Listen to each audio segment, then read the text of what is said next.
नमस्कार साथियों, TGT PGT की परीक्षा की तैयारी करने वाले समस्त साथियों को मेरा नमस्कार। यह प्रश्न टीजीटी पीजीटी के लिए इम्पोर्टेंट है, यहाँ तक कि ये टेट के लिए भी इम्पोर्टेंट है, क्योंकि टेट के अंतर्गत नीति शतक से भी 2-1 प्रश्न पूछे जाते हैं। कभी कभी तो रचना का ही नाम पूछ लिया जाता है। जैसा कि आपको ज्ञात है कि नीति शतक टीजीटी की परीक्षा में एक महत्वपूर्ण ग्रंथ है जिसमें 100 श्लोक हैं और भर्तरी की एक रचना है। तो टीजीटी 2011 में जो नीति शतक से प्रश्न पूछे गए उनका मैंने संग्रह किया, उनको हल करके आपके सामने प्रस्तुत कर रहा हूँ। आपको आपके काम आए परीक्षा में, ऐसी मेरी कामना है। पहला प्रश्न है, नीति शतक साहित्य की किस विधा के अंतर्गत है? मुक्तक काव्य, महाकाव्य, चंपू काव्य, नाटक। इसका सही उत्तर होगा मुक्तक काव्य। दोस्तों, दूसरा प्रश्न आया था टीजीटी 11 में, नीति शतक के रचयिता भर्तरी, कालिदास, बाणभट्ट, जयदेव। तो इसके रचयिता हैं भर्तरी। अगला प्रश्न है, नीति शतक में कितने श्लोक हैं? 100, 50, 200, 150। इसका सही उत्तर होगा 100। नीति शतक का मुख्य विषय क्या है?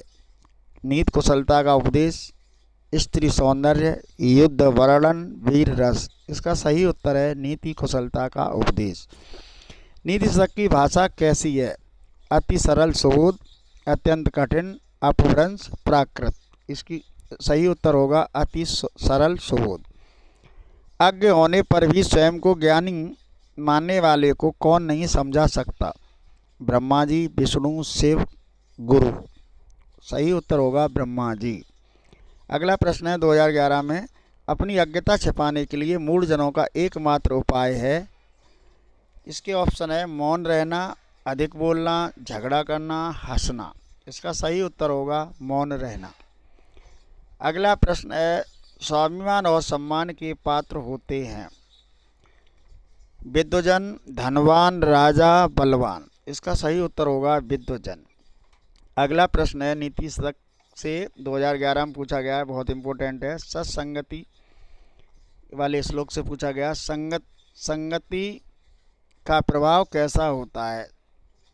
ऑप्शन है सभी सद्गुण विकसित होते हैं, दोष उत्पन्न होते हैं, ज्ञान नष्ट होता है, क्रोध बढ़ता है। इसका सही उत्तर होगा सभी सद्गुण विकसित होते हैं। अगला प्रश्न है टीजीटी 2011 का, भर्तरी ने धन की कितनी गतियां बताई? दान, भोगो, नाश। पहला ऑप्शन है कि 3 गतियां, दूसरा है 2 गतियां, तीसरा ऑप्शन है 4 और चौथा ऑप्शन है 1। तो इसमें धन की 3 गतियां भर्तरी ने नीति शतक में बताई हैं, दान, भोग और नाश।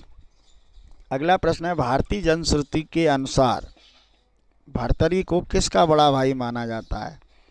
विक्रमादित्य, चंद्रगुप्त, अशोक, हर्षवर्धन। इसका सही उत्तर होगा विक्रमादित्य।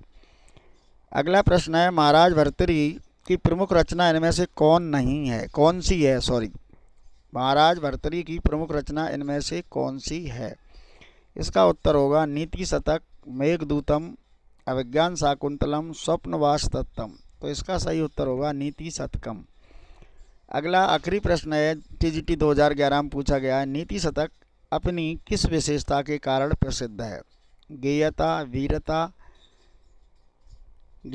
वीरता, कठिन छंद, अलंकार।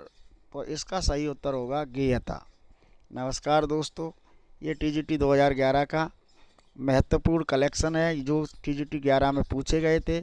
आपको मेरा वीडियो अच्छा लगा हो तो लाइक और सब्सक्राइब अवश्य करें। धन्यवाद।